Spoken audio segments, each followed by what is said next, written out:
les pionniers de la mission globale se sacrifient beaucoup pour présenter Jésus dans les cités, les villages et les villes du monde entier non encore évangélisées, et pour pratiquer sa méthode active d'évangélisation.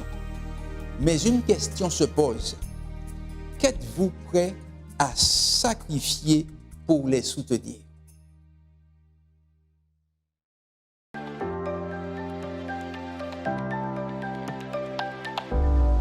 Chers internautes, auditeurs de la radio, chers membres et amis qui écoutez en ce moment, où que vous soyez, qui que vous soyez, c'est un privilège pour moi d'échanger avec vous aujourd'hui sur le sujet suivant.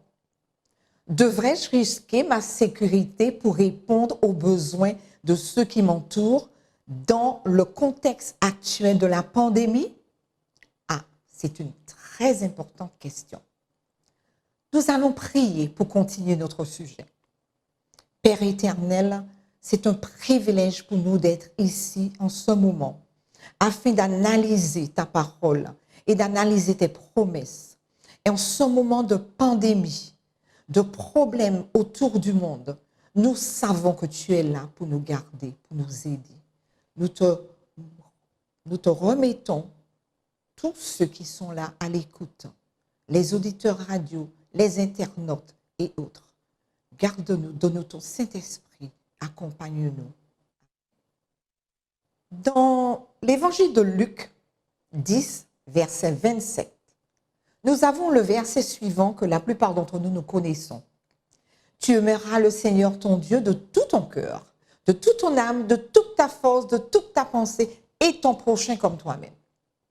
Et dans 1 Jean 5, 14 et 15, il nous est dit, nous avons auprès de lui une assurance que si nous demandons quelque chose selon sa volonté, il nous écoute.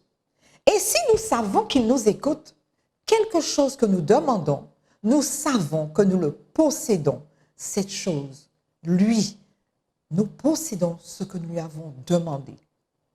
Devrais-je risquer ma sécurité pour répondre aux besoins de ceux qui m'entourent dans le contexte actuel de la pandémie? Comme nous le savons, le monde entier est en train de traverser une période très difficile. Cela englobe tous les domaines de la vie, commençant par la santé, qui est le fondement principal du bien-être, puis le relationnel, les finances, la vie sociale, la vie spirituelle, la vie politique, et vous pouvez ajouter à la liste. Tout est sans dessus-dessous, et ceci au niveau mondial. Personne ni rien n'y échappe. Désespoir, incertitude, deuil, inquiétude, angoisse, peur et tant de questions sans réponse pour beaucoup. La crise favorise directement et indirectement des complications financières, émotionnelles, rationnelles qui s'ajoutent à la souffrance de la maladie et engendrent beaucoup de stress. Qui dit stress, dit complications multiples et affaiblissement. Quelle est alors la place de l'aumônerie dans ce contexte? Rappelons le rôle essentiel de l'aumônerie des hôpitaux, qui est l'accompagnement spirituel, émotionnel et social du malade, de sa famille et du personnel soignant. Cet accompagnement favorise le recouvrement de la santé et la rupture de l'isolement au sein des structures hospitalières confrontées à une situation de crise en ce moment.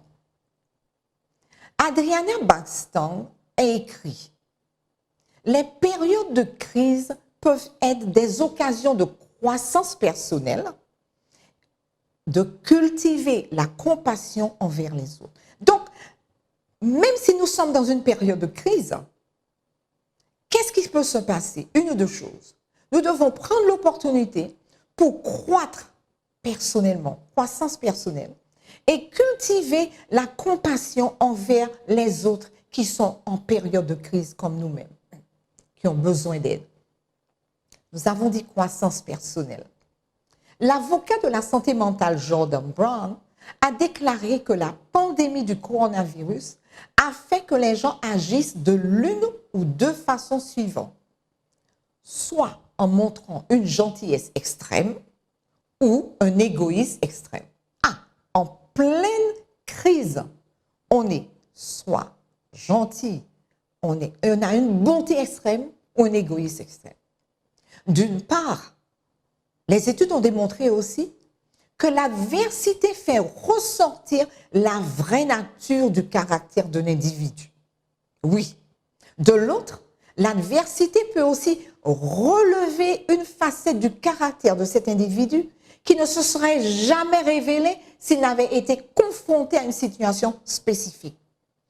Donc, les crises et les problèmes que nous avons autour de nous vont révéler des choses en nous que nous ne connaissions pas. Selon Adriana Branston encore, le pessimiste, comment est-ce que le pessimiste voit l'adversité? Eh bien, pour le pessimiste, l'adversité peut être le désespoir, le sentiment général que les choses ne s'amélioreront jamais. Il est pessimiste. Pessimiste. C'est le cas parce que le pessimiste ne voit que l'impact à court terme de la situation et ne se concentrera que sur l'adversité qui est devant lui. Alors là, j'ai des soucis, j'ai des problèmes et je ne vois que ça. Je ne vois rien d'autre. Je ne vois rien au-delà. L'optimiste, par contre, lui, se rend compte que chaque adversité est une opportunité de croissance personnelle. Oui, on peut retourner les choses et les voir différemment. Une opportunité de croissance. Il peut se concentrer davantage sur l'encouragement qu'il va donner aux autres. Nous sommes en difficulté, mais que pouvons-nous faire? Que pouvons-nous tirer de cette difficulté?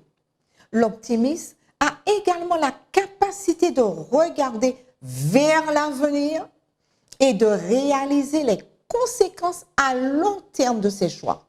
Je suis dans une situation fâcheuse, mais que puis-je tirer de cette situation et quel sera l'avenir? Qu'est-ce qui va me porter, qui va m'apporter dans l'avenir? Comment peuvent-ils, l'un ou l'autre, utiliser cette situation défavorable pour rendre le monde meilleur autour d'eux? Lequel des deux voulons-nous être? Et que faudra-t-il faire pour arriver? Je veux être pessimiste ou je veux être optimiste? Nous posons donc la question suivante. Comment la nature humaine peut-elle maintenir un équilibre en prenant soin de ses propres besoins, tout en se consacrant librement à son prochain, en cultivant la compassion envers les autres? Nous sommes tous dans le même bateau. Comment puis-je développer un équilibre pour moi et en même temps aider les autres? Ceci est un défi pour chacun d'entre nous. Mais le chrétien sait qu'il y aura un avenir meilleur. Quelle que soit la situation que nous aurons à confronter, oui, étant chrétien, nous aurons un avenir meilleur. Et que nous devons aider ceux qui nous entourent à y croire et à espérer de cet avenir meilleur. En dépit de l'adversité, nous avons cette mission à accomplir, celle de faire naître l'espoir et la connaissance du Sauveur en dépit d'eux. Exemple, Jésus donna aux disciples de Jean-Baptiste qui étaient emprisonnés, moi-même désespéré, un tableau inégalable. Jésus leur dit, allez, dites à Jean-Baptiste qui est enfermé dans ce cachot, qui ne comprend pas pourquoi il est là, dites-lui que les aveugles voient, les boiteux marchent, les sourds entendent. Ah, il était dans l'adversité, il était emprisonné. Mais en entendant ces messages, ceci, lui, il l'a aidé à reprendre confiance dans le sens de sa mission. Bien qu'il était dans un cachot emprisonné, sa mission le suivait. Une autre préoccupation est de viser l'excellence, toujours.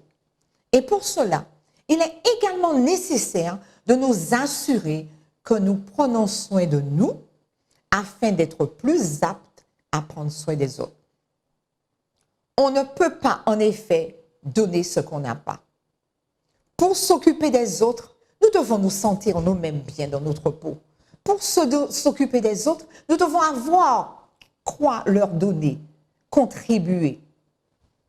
Notre Seigneur pose comme acte important celui de nous aimer nous-mêmes. Tu aimeras ton prochain comme toi-même. Comme toi-même. C'est parce que tu aimes Dieu et que tu aimes déjà toi-même que tu peux aimer ton prochain. Tu ne peux pas aimer ton prochain si tu n'aimes pas Dieu et si tu ne t'aimes pas. Être aimable et compatissant envers les autres et faire passer leurs besoins avant les nôtres est également incroyablement important pour établir des relations solides et faire une vraie différence dans la vie de quelqu'un d'autre. Faire passer leurs besoins avant les nôtres. Mais le paradoxe est peut-être l'extérieur exige de renoncer à une partie de nous-mêmes afin d'aider les autres, ce que la plupart d'entre nous sont réticents à faire. Alors, quelle est la voie à suivre? Analysons ensemble certaines possibilités. Cultiver la compassion envers les autres. Pourquoi devrais-je risquer ma vie, ma sécurité pour répondre aux besoins de ceux qui m'entourent dans le contexte actuel de la pandémie? La parabole du bon samaritain est une parabole bien connue par la plus grande majorité des croyants. Cette parabole fut présentée par Jésus à un docteur de la loi qui, voulant le tester ou encore le piéger, lui pose une question. Que dois-je faire pour hériter la vie éternelle? Jésus ne répond pas directement à ces questions, afin de l'aider à trouver lui-même la réponse. Jésus lui dit, qu'est-il écrit dans la loi? Qui lis-tu?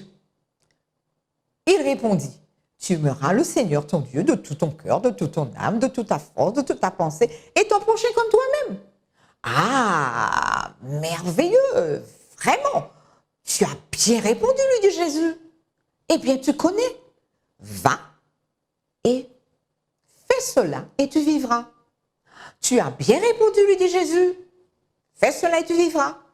Mais ce docteur de la loi, lui voulant justifier, dit à Jésus, mais attends, mais qui est mon prochain? Jésus, le psychologue par excellence, une fois de plus, ne répond pas à sa question, mais lui présente la parabole d'un bon samaritain en espérant qu'il découvre par lui-même la réponse à sa question. Qui est mon prochain? Nous connaissons tous l'histoire. L'homme qui s'est fait agresser et laissé pour mort par les brigands se rendant à Jérusalem de Jéricho. Il a été agressé, il est comme mort par terre. Un sacrificateur qui passe par là descendait, ayant vu l'homme, ah non, ça, c'est pas pour moi, ça ne me regarde pas, il passa outre.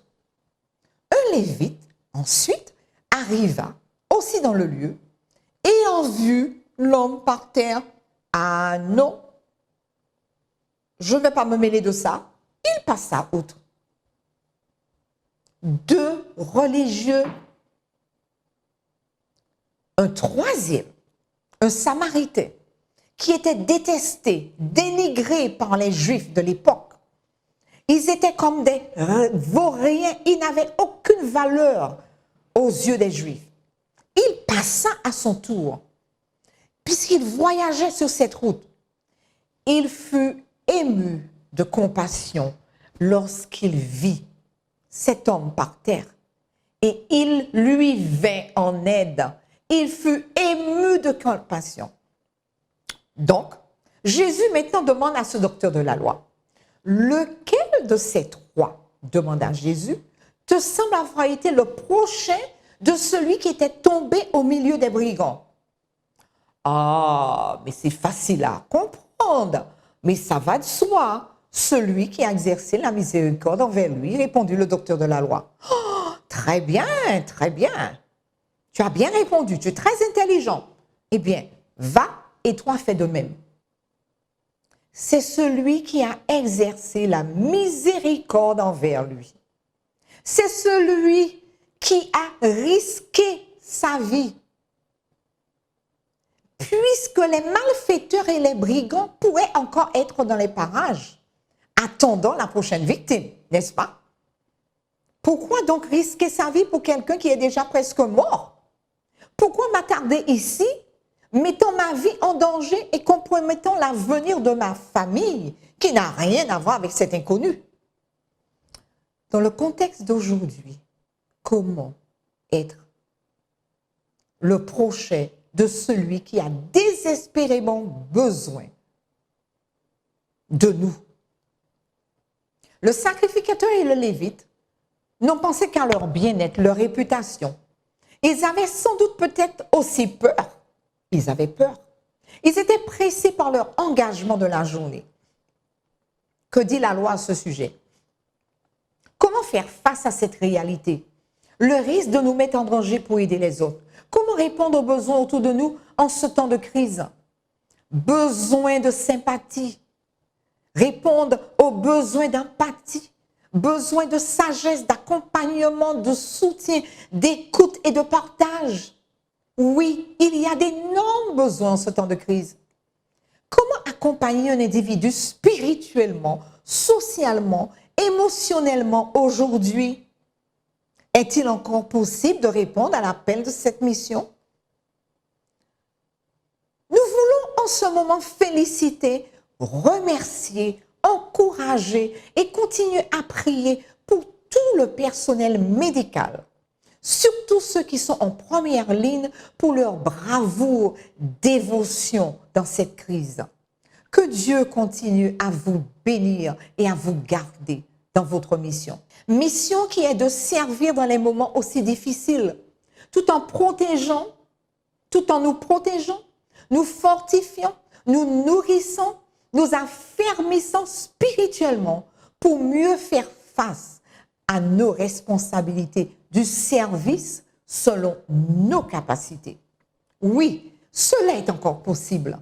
Matthieu 10,16 nous dit, dans la deuxième partie du verset, la parole nous demande d'être prudents comme les serpents et simples comme la colombe. En d'autres mots, nous devons avoir beaucoup de sagesse avant d'agir et la réclamer de Dieu, lui qui est la source de la sagesse. Avoir beaucoup de sagesse avant d'agir. Si le Samaritain avait vu les brigands juste aux côtés de la victime, je pense qu'il se ferait très discret et s'approcherait ensuite de la victime pour lui prodiguer les soins nécessaires, sachant que s'il se faisait aussi attaquer, il ne pourrait pas lui venir en aide, n'est-ce pas? Très probablement, il atteindra le départ des brigands avant d'agir. Mais aussi, dans un autre scénario, nous pouvons penser que, ne pensant pas à lui-même, ni aux conséquences pour lui, pourrait réagir spontanément en défendant l'homme attaqué et en faisant fuir les brigands. Comment pouvons-nous décrire le comportement du bon Samaritain? Comment pouvons-nous décrire ce geste? Je pense qu'il a été sage, compatissant, qu'il a eu de la sympathie, de l'empathie, de l'amour du prochain en action, pas seulement dans la bouche. Comment pouvons-nous encore répondre aux besoins autour de nous dans les circonstances de la réalité en utilisant les mêmes attributs qu'avait le bon Samaritain? Nous sommes appelés à répondre aux besoins autour de nous en fonction de nos aptitudes, nos expériences, nos talents, nos dons. Nous devons être dotés de la sagesse divine, nous laisser diriger par le Saint-Esprit, toujours disposés à nous accompagner dans toutes nos entreprises et nous protéger. La prière reste l'arme la plus puissante. L'arme la plus puissante contre les principautés des ténèbres. Éphésiens 6, verset 12. Dans 1 Jean 5, 14 et 15, nous avons déjà vu ce verset. Nous avons auprès de lui cette assurance que si nous demandons quelque chose selon sa volonté, il nous écoute.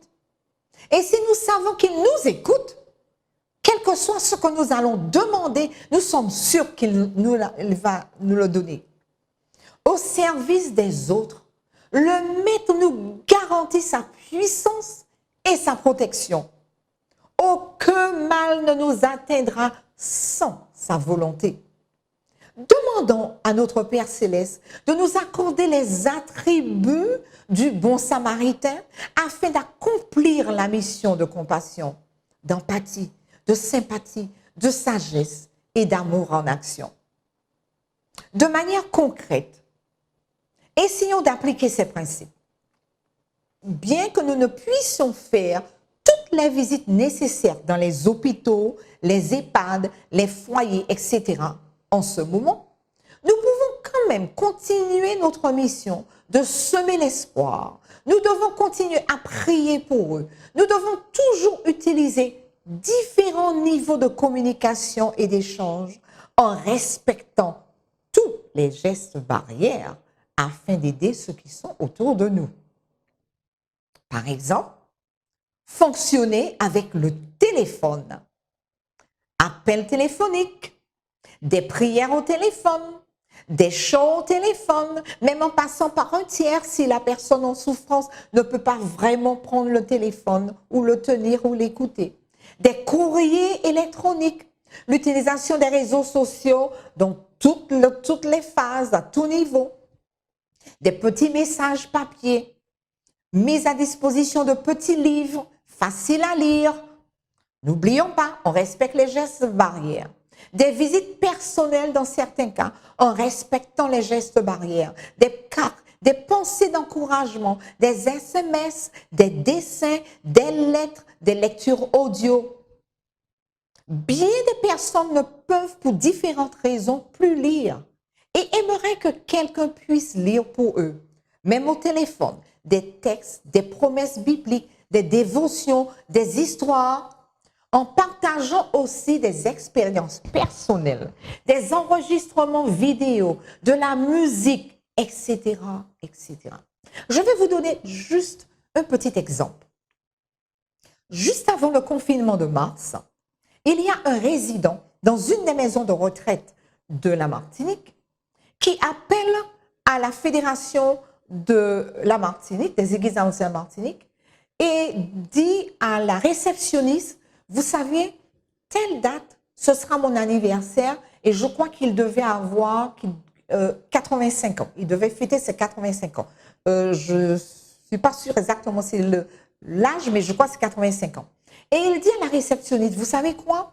J'aimerais que quelqu'un vienne à la maison de retraite et pour mon anniversaire, me joue de l'accordéon. J'aime beaucoup l'accordéon et je voudrais que ça soit un de mes cadeaux d'anniversaire. La réceptionniste donc m'appelle et me dit: écoute, quelqu'un a appelé et voilà le désir de cette personne. J'ai dit: bon, alors qu'est-ce que nous allons faire? Dans notre équipe de l'aumônerie des hôpitaux de la Martinique, nous avons des accordéonistes, nous avons des musiciens qui sont très très bien et je les ai contactés. Je dis: écoutez, nous avons reçu cette demande, est-ce que nous pouvons y aller? Malheureusement, ce n'était pas possible pour des raisons valables. Alors, je me suis dit: bon, tiens, ben, nous allons peut-être enregistrer et nous allons envoyer l'enregistrement pour cet homme qui se trouve à la maison de retraite, qui a un téléphone et qui sait comment manipuler. Juste une semaine après, nous avons le confinement. Personne ne peut se déplacer. J'ai dit: ah, cet homme-là, il attend sa musique. Alors, vous savez ce que j'ai fait? Je suis allée sur YouTube, j'ai cherché musique de l'accordéon. La première musique, évidemment, c'est Joyeux anniversaire. Ensuite, j'ai appelé cet homme le jour de son anniversaire. J'ai dit: bonjour monsieur, comment allez-vous? Vous êtes monsieur un tel? Oui, oui, oui, oui. J'ai raccroché. Ensuite, j'ai mis la musique accordéon YouTube près du téléphone. Joyeux anniversaire. Et je l'ai fait écouter. Oh, l'homme était très content. Mais c'est qui c'est? Qui êtes-vous? Merci beaucoup. Oui, c'est mon anniversaire. Ok, j'ai raccroché. Hop. Après, j'ai choisi d'autres musiques d'accordéon et je l'ai fait écouter. Même nous n'allons pas nous éterniser sur l'histoire, mais il était tellement satisfait. Nous n'avons pas pu faire le déplacement, mais au téléphone, il a été satisfait. Mettre l'enfant sur le relationnel tout en respectant les gestes barrières est absolument réalisable. Nous ne pouvons pas donner ce que nous n'avons pas reçu, nous avons déjà dit ça. Il nous faut nous-mêmes être remplis du Saint-Esprit pour pouvoir donner, transmettre et répondre aux besoins des autres. Nous avons aussi besoin de collaborateurs engagés et motivés pour nous aider dans la mission. Nous ne pouvons pas tout faire. Cela dans tous les domaines. Parfois, comme le bon Samaritain, nous sommes les seuls disponibles à apporter une aide immédiate. Comme l'a fait le bon Samaritain, nous devons inclure d'autres individus selon leurs dons, leurs capacités, dans nos démarches d'aide. Il y a des gens qui pensent qu'ils peuvent tout faire, mais ce n'est pas possible. Par exemple, dans le cas du Samaritain, l'hôtelier devait faire ce que le Samaritain lui-même ne pouvait pas faire, qui était l'hébergement. Donc, nous avons besoin d'un réseau. Je vous donne un autre exemple, très rapidement. Dans le domaine de mon travail de l'aumônerie, un jour, Dieu a mis une jeune fille sur ma route. J'ai vu cette jeune fille 3 fois, face à face, que 3 fois. Elle avait un problème énorme. Et quand elle m'a raconté que je me suis dit, Seigneur, mais pourquoi tu as mis cette jeune fille en face de moi? Pourquoi moi? Je ne pense pas que j'ai ce qu'il faut pour répondre aux besoins et pour aider cette jeune fille. Je suis arrivée chez moi, j'ai dit à mon mari, tu sais, j'ai rencontré quelqu'un sans dire les détails, parce que nous ne partageons pas les problèmes des gens, même mon mari ne partage pas les problèmes des gens qu'il rencontre avec moi et vice-versa. Je lui ai simplement dit, j'ai rencontré une jeune fille qui a une situation et je ne sais pas, je pense que je ne peux pas gérer ça. Et vous savez ce qu'il m'a répondu? Il m'a dit, surtout que ce jour-là, je devais être en quelque part d'autre et pas là. Il m'a dit, tu sais, si Dieu a mis cette jeune fille sur ta route, c'est parce qu'il sait que tu pourras gérer et il va t'aider. J'ai dit, ah oui, aide-moi Seigneur, s'il te plaît. J'ai commencé à prier, à jeûner. J'ai dit, Seigneur, s'il te plaît, aide-moi. Cette jeune fille a laissé la Martinique et est allée à des milliers de kilomètres de la Martinique. Nous avons continué à échanger par téléphone, par email, par WhatsApp, enfin les réseaux sociaux, et à prière, jeûne, etc. Et j'ai demandé à Dieu, et le bon Dieu, Dieu me disait exactement à chaque étape qu'est-ce que je devais faire. Les choses sont allées tellement vite que je n'arrivais pas à croire. Mais évidemment, moi ici et elle à des milliers de kilomètres d'ici, il me fallait absolument trouver un réseau. J'ai fait des appels téléphoniques, j'ai cherché à savoir et nous avons monté un réseau de l'autre côté où elle se trouve. Et moi, je suivais de loin. Et vous savez quelque chose? Après des mois, cette jeune fille, j'ai eu le privilège de participer par Zoom à son baptême. Ça fait à peine 3 semaines. Les choses sont allées très rapidement. Il fallait absolument que j'ai de l'aide de l'autre côté. Finalement, nous pouvons également utiliser efficacement ce temps de crise. Nous sommes en train de parler de temps de crise. Nous sommes en train de parler de la mission. Nous sommes dans un temps de crise. Nous avons une mission à accomplir. Nous devons également utiliser efficacement ce temps pour réfléchir sérieusement à la manière dont nous voulons travailler et accomplir la mission qui nous a été confiée selon nos aptitudes. Nous ne pouvons pas tout faire. Ce que X fera, Y ne pourra pas le faire. Ce que Y peut faire, Z ne pourra pas faire, selon nos aptitudes. Et Dieu nous a donné à tous des dons. Nous avons la responsabilité de refléter l'amour du Christ autour de nous, tout en maintenant une relation étroite avec le Créateur. Nous devons réaliser que notre disposition à chaque instant de notre vie permet d'aider à changer et à améliorer le monde qui nous entoure, ce qui est notre mission à tous. Quelle est notre mission à tous? aider à améliorer et à changer le monde qui nous entoure. C'est la mission que Dieu nous a donnée. En ce temps de crise, il est particulièrement important de se rappeler que nous avons la puissance de Dieu pour nous aider à gérer nos vies et que nous n'avons pas besoin d'être victimes de nos circonstances.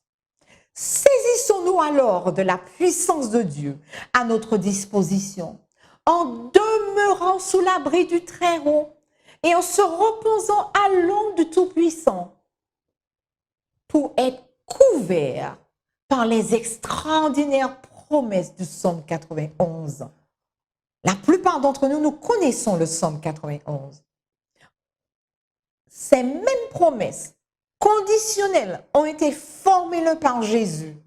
Demeurez en moi et je demeurerai en vous, car sans moi, vous ne pouvez rien faire. Mon Père céleste, maître de l'univers, est toujours au contrôle des événements. Ah, très souvent nous oublions ça. Notre Père céleste, maître de l'univers, est toujours au contrôle des événements. Je puis tout par celui qui me fortifie. Philippiens 4, 13. Que Dieu vous garde et vous bénisse. Et je souhaite que cette méditation de ce jour puisse nous aider à faire face d'une manière beaucoup plus positive à la crise que nous sommes en train de confronter et essayer de gérer et essayer d'aider tous ceux qui nous entourent. Nous allons prier en ce moment. Père Céleste, nous te remercions pour tes bontés envers nous. Nous te remercions pour ta miséricorde, pour ton amour. Nous te remercions pour tout ce que tu fais pour nous, dès notre naissance et jusqu'à ce jour.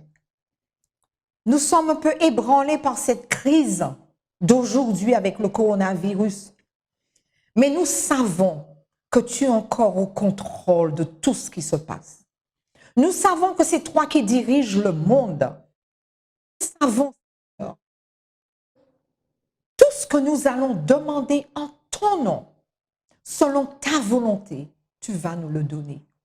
Nous savons, Seigneur, que quel que soit ce qui va se passer, quel que soit ce qui se passe dans le monde, tu nous as dit, prenez courage, j'ai vaincu le monde. Tu nous as dit de nous accrocher à tes promesses. Tu nous as donné plein de promesses dans la Bible. Tu nous as donné beaucoup de promesses. Aide-nous à nous accrocher, à nous affairer, à comprendre ce que tu veux faire en nous, la transformation que tu veux nous donner. Tu veux nous polir. Tu veux nous sanctifier à travers les crises, à travers les problèmes. Aide-nous, Seigneur, fortifie-nous et donne-nous la sagesse qu'il faut pour pouvoir aider ceux qui sont autour de nous. Merci pour ta miséricorde, merci pour ton amour, merci pour la réponse que tu as déjà faite pour nous. Au nom de ton Fils Jésus, nous te demandons de bénir tous ceux qui étaient à l'écoute ce matin. Garde-les, protège-les. Au nom de ton Fils Jésus, nous te demandons ces grâces. Amen.